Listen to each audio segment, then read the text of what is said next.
రూ. 2000 నోట్లు వాస్తవం గతంలో ఉండేవి కాదు. 500, 1000. 1000 పెద్దది. ఆ తర్వాత 500, 1000 అనే పెద్దది. 500 ఎక్కువగా వాడేవాళ్ళు, 1000 కూడా వాడేవాళ్ళు.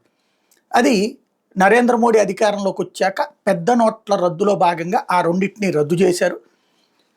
ఆ టైంలో ఒక్కసారి అన్ఎక్స్పెక్టెడ్గా చేసేటప్పటికి పబ్లిక్ చేతిలో ఉన్నటువంటి అన్నీ కూడా బ్యాంకుల్లో జమ చేసేయండి అని చెప్పడం. ఆ టైంలో ఓ పెద్ద లెక్క చూసాం.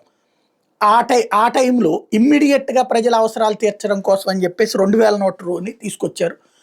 అప్పుడు ఎదురవుతున్నటువంటి స్ట్రెస్ను దృష్టిలో పెట్టుకుని అది ఇమ్మీడియట్గా దశల వారీగా దాన్ని తీసేస్తాం, తగ్గిస్తామని చెప్పారు. కొన్ని రోజులు పోయాక కొత్త నోట్లు ముద్రణ అయ్యి చలామణిలోకి వచ్చాక మొదట్లో ప్రభుత్వ బ్యాంకుల్లో ఇచ్చే 2000 నోట్లు తీసేసుకుని వెనక్కి ఇచ్చేవాళ్ళు కాదు, ఏటీఎంల్లో కానీ లేదా బ్యాంకు ఇచ్చే డబ్బులో కానీ 2000 నోట్లు ఇవ్వడం మానేశారు. ఏటీఎంలో కూడా తీసేశారు.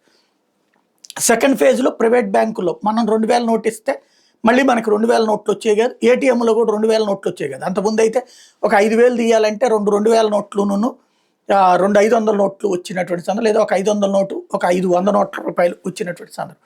క్రమంగా అది తగ్గుతూ వచ్చింది. అయితే దశల వారీగా దాన్ని ఉపసంహరించేశారు.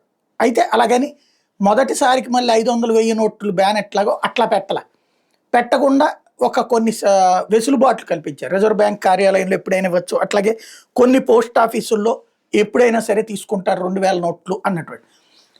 అయితే ఎప్పటికీ కూడా ఇది దాదాపుగా 1.5 ఏడాది అయిపోయింది ఈ వ్యవహారం కూడా.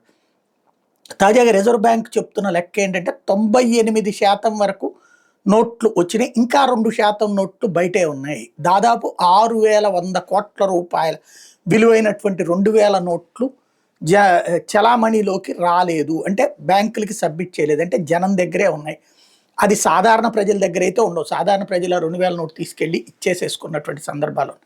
ఇప్పుడు ఎవరో ధనవంతులు ఏదైతే గతంలో ఉన్న పెద్ద నోట్లు ఎట్లయితే కొంతమంది దగ్గర ఉండిపోయినాయో అట్లాగా ఇప్పుడు అట్టి పెట్టుకుని ఉంటారు. వాళ్ళకి ఇప్పుడు ఒక వెసులుబాటు కల్పించారు. పోస్ట్ ఆఫీసుల దగ్గరికి వెళ్ళి 2000 నోట్లని సబ్మిట్ చేయమని చెప్పేసి. మరి ఏం చేస్తారో చూడాలి.